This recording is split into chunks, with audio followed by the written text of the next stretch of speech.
Welcome friends. आज हम बात करने वाले हैं directive principle of state policy part 4 of Indian constitution, जिसमें आपको आर्टिकल 36 से 51 तक कवर करने वाले हैं हम। पिछली वीडियो में हमने फंडामेंटल राइट्स पार्ट 3 डिस्कस किया था। अभी हम पार्ट 4 को देखने वाले हैं।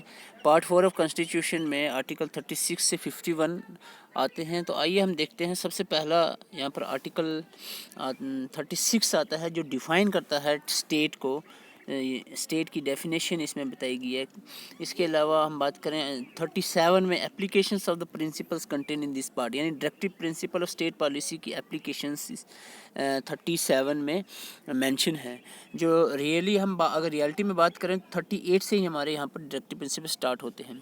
तो सबसे पहले हम बात करें 38 जो डायरेक्टिव प्रिंसिपल है वो क्या कह रहा है कि state to secure a social order for the promotion of welfare of the people. तो वेलफेयर ऑफ द पीपल से डील करता है 38। तो मैं ज़्यादा इस पर लक्ष्मीकांत टाइप का डिटेल नहीं बताने वाला, टाइम बहुत कम बचा है और इंपॉर्टेंट कम्प्रीहेंसिव चीज़ें हम आपके लिए लेकर आ रहे हैं। इसके बाद जो नेक्स्ट हमारी वीडियो होने वाली होगी उसमें most important articles Indian constitution के कंप्लीट कॉन्स्टिट्यूशन में से मोस्ट इंपॉर्टेंट आर्टिकल्स जो एग्ज़ाम में पूछे गए हैं और पूछे जाएंगे। उसके अलावा हम अमेंडमेंट्स जो हैं इंडियन कॉन्स्टिट्यूशन में जो हुए हैं इंपॉर्टेंट अमेंडमेंट्स, पूरे 105 नहीं लेकर आ रहे हैं। इंपॉर्टेंट जो अमेंडमेंट्स एग्ज़ाम में पूछे जाते हैं वो हम नेक्स्ट वीडियो में ला रहे हैं।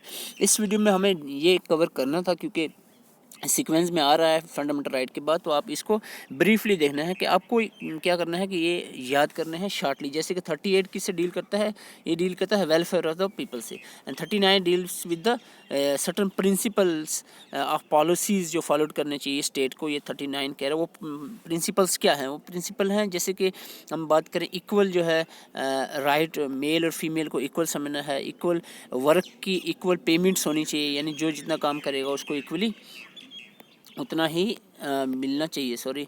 तो उसके बाद हम बात करें 39A जो है ये ऐड हुआ था। ए जो पार्ट में है ये होते हैं ऐड हुए हैं अमेंडमेंट के तहत। तो वो अमेंडमेंट अभी इनके ज़रूरी नहीं है। मैं फालतू चीज़ बात नहीं करूँगा जो ज़रूरी नहीं है एग्ज़ाम के लिए, उस पर मैं बहस नहीं करने वाला। इक्वल जस्टिस 39A क्या कह रहा है? Equal justice in legal free legal aid से डील कर रहा है। तो मैं इम्पॉर्टेंट जो हैं जैसे कि ये देखो, ये जो 40 डायरेक्टिव प्रिंसिपल स्टेट पॉलिसी है 40 नंबर पे, तो ये आपको याद रखना। ऑर्गेनाइजेशन ऑफ विलेज पंचायत जो है, हर विलेज में पंचायत होनी चाहिए। ये 14 आर्टिकल कह रहे हैं, आर्टिकल 40 ये आपको याद रखना है। ठीक है, 40 आर्टिकल आपको याद रखना है कि ये कह रहा है ऑर्गेनाइजेशन ऑफ विलेज पंचायत। और 41 जो है राइट टू वर्क के रिलेटेड है, एमजी नरेगा के रिलेटेड है राइट टू वर्क। तो ये 41 आपने याद रखना है। इसके बाद 42 की बात कर रहे हैं, ये जस्ट और ह्यूमन्स और मैटरनिटी रिलीफ की बात कर रहा है।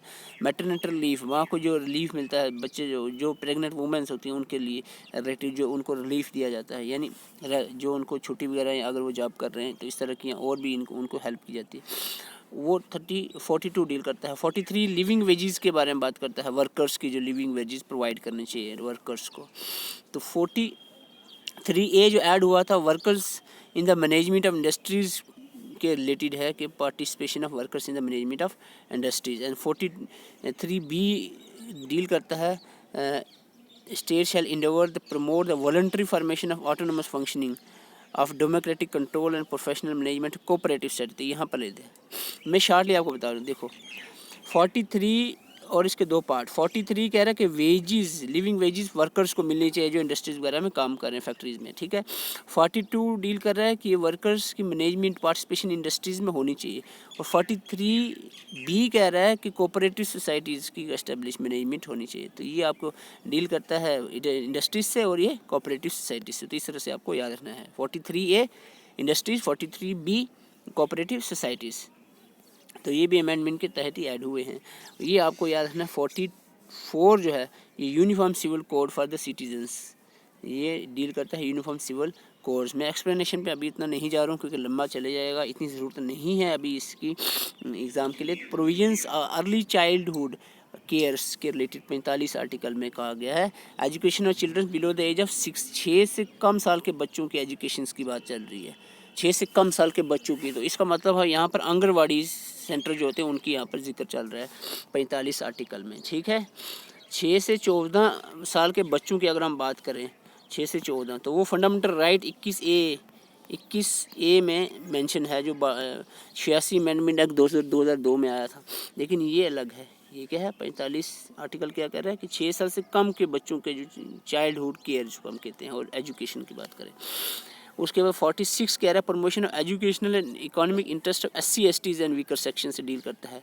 Which article deals with SC ST and other weaker section 46 article. 47 कह रहा है duty of the state to raise the nutrition level, तो न्यूट्रिशन लेवल से ये डील करता है। Standard of living improve the public health को इम्प्रूव करने के लिए ये यहाँ पर डील करता है किससे, लेवल ऑफ न्यूट्रिशन और स्टैंडर्ड ऑफ लिविंग से डील करता है। 48 ऑर्गेनाइजेशन एग्रीकल्चर एनिमल हस्बेंड्री से डील करता है। 48 ए जो है ऐड हुआ अमेंडमेंट के तहत, इसमें इम्प्रूवमेंट ऑफ इन्वायरमेंट के रिलेटेड जो है safe guard of forest, safe guard of life, wild life के बारे में यहाँ पर मेंशन है 48 ए में। ठीक है, ये आपको रफली याद रखने हैं। अब 5-10 बार इसको पढ़ोगे, PDF आपको मिल जाएगी टेलीग्राम पे, तो इसको ये 5-10 बार आप पढ़ोगे तो आपको एकदम से याद हो जाएगा। प्रोटेक्शन ऑफ मोनूमेंट्स, जो मोनूमेंट्स हैं, हिस्टोरिकल प्लेसेस हैं जो, उनकी प्रोटेक्शन पे भी ये एक आर्टिकल बना है जो है 49 आर्टिकल। नेशनल इंपॉर्टेंस के जो मोनूमेंट्स हैं, प्लेसेस हैं, ताजमहल वगैरह वगैरह। 50 आर्टिकल डील करता है separation of judiciary from executive, judiciary और एक्सिक्यूटिव दोनों अलग अलग रहने चाहिए। 51 कह रहा है कि promotion of international peace and security को प्रमोट करना चाहिए। 51 कह रहा है ये जितने भी डायरेक्टिव प्रिंसिपल स्टेट पॉलिसीज ये जस्टिएबल नहीं है। ठीक है, जस्टिएबल नहीं है, जैसे कि फंडामेंटल राइट जस्टिएबल है, यानी फंडामेंटल राइट की अगर वायलेशन कोई करता है तो उसको कोर्ट में रिट किया जा सकता है, लेकिन इनकी वायलेशन कोर्ट में रिट नहीं हो सकती, तो ये जस्टिएबल नहीं है। दूसरी बात कि ये स्टेट के लिए इंपॉर्टेंट होते हैं। स्टेट जब कोई भी लॉ वगैरह बनाता है तो एडमिनिस्ट्रेटर जो भी होते हैं, लॉज बनाते हैं, पॉलिटिकल पार्टीज़, तो उनको ये चीज़ directive principle of state policies को ध्यान में रखकर काम करना है। इसके बाद हम इसी के साथ एक और टॉपिक जुड़ा हुआ है, पार्ट 4 हम डिस्कस कर रहे थे, तो यहाँ पार्ट 4A भी मैं लेकर आया हूँ। पार्ट 4A जो आर्टिकल 51 से डील करता है, तो 51 में है, तो दैट इज़ फंडामेंटल राइट। ये आप सब इसको जानते हैं, फंडामेंटल राइट के बारे में आपने सुना है। USSR यानी रशिया से फंडामेंटल राइट को बारो किया गया है। तो आपको बता दूं, फर्स्ट वीडियो हमारे में एक थोड़ा सा मिस टाइप हो गया था, दैट इज़ रिट्स जो हैं, रिट्स वो बारो किए हैं। कहाँ से रिट्स बारो किए हैं? कॉन्स्टिट्यूशन में जो रिट्स हैं ना, 5 रिट्स, वो ब्रिटेन के कॉन्स्टिट्यूशन से बारो किए गए हैं। ठीक है, वहाँ US से आ गया था, तो ब्रिटेन आपने याद रखना है, ब्रिटेन से रिट्स लिए हैं। USSR यानी इसको हम कहते हैं रशिया, तो रशिया का पहले USSR कहते थे, रशिया से लिया है क्या फंडामेंटल ड्यूटीज़, तो ये आपने याद रखना है, रशिया से फंडामेंटल ड्यूटीज़ दी हैं। पार्ट 4A आर्टिकल 51A में है, तो पहले ये चीज़ याद रखनी है। दूसरी चीज़ ये याद रखनी है, फंडामेंटल ड्यूटीज़ पहले कॉन्स्टिट्यूशन में नहीं थी, कब ऐड की गई?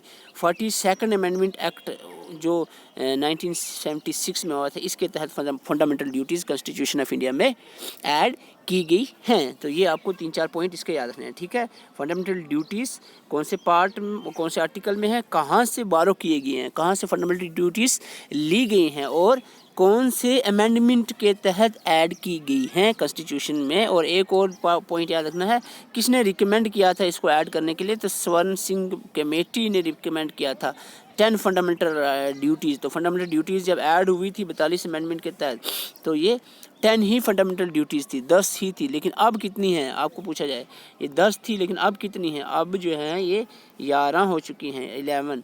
तो 11 वाली जो फंडामेंटल ड्यूटीज़ है 11th नंबर पे जो आती है, ये ड्यूटी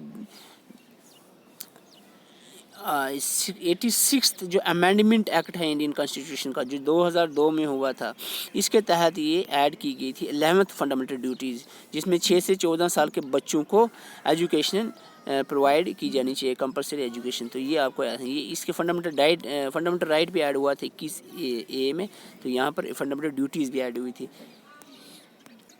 तो आपको ये बता दें, ये 11 फंडामेंटल ड्यूटीज़ हैं। एक दो बार आप इसको रीड आउट कर रहे हैं, सारी एकदम से याद रखना ज़रूरी नहीं है। आपको जो जनरल चीज़ें बताई हैं मैंने, वो आपको याद रखनी है, अभी ऊपर बता चुका हूँ। Abide by the constitution and respect the national flag और एंथम की रिस्पेक्ट करनी है।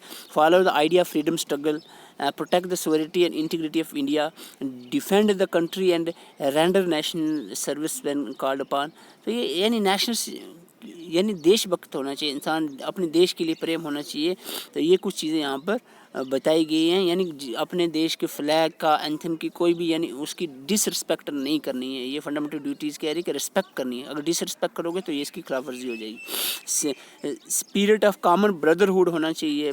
प्रिजर्व कंपोजिट कल्चर को प्रिजर्व रखना है, प्रिजर्व करना है नेचुरल इन्वायरमेंट को, डेवलप करना है scientific temper, safeguard public property. ये आपको ऐसा पूछा जाता है। इसको 2-3 बार पढ़ने का मकसद क्या है, देखो बिल्कुल रटना नहीं है, आपको इतना नज़र में होना चाहिए कि आपको पूछा जा सकता है which of the following is not fundamental duties.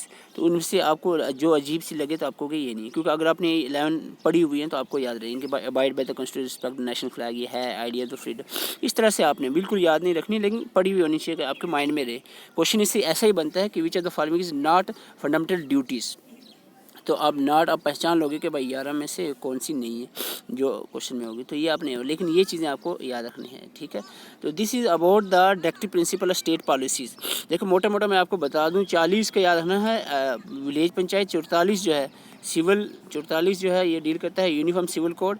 इसके बाद आपको बात करें SC/ST से डील करता है, वो कौन सा है, 46 SC/ST से डील करता है। इसके आगे इंपॉर्टेंट है, ये आप याद कर सकते हो। तो ये कुछ जो है फर्दर सब ऐड हुए हैं, जैसे कि इंडस्ट्री और कोऑपरेटिव सोसाइटी से डील करता है 43C और 43B। तो यहाँ से आप इसको PDF लेकर इसको एक बार अच्छे से लिखें और याद करें।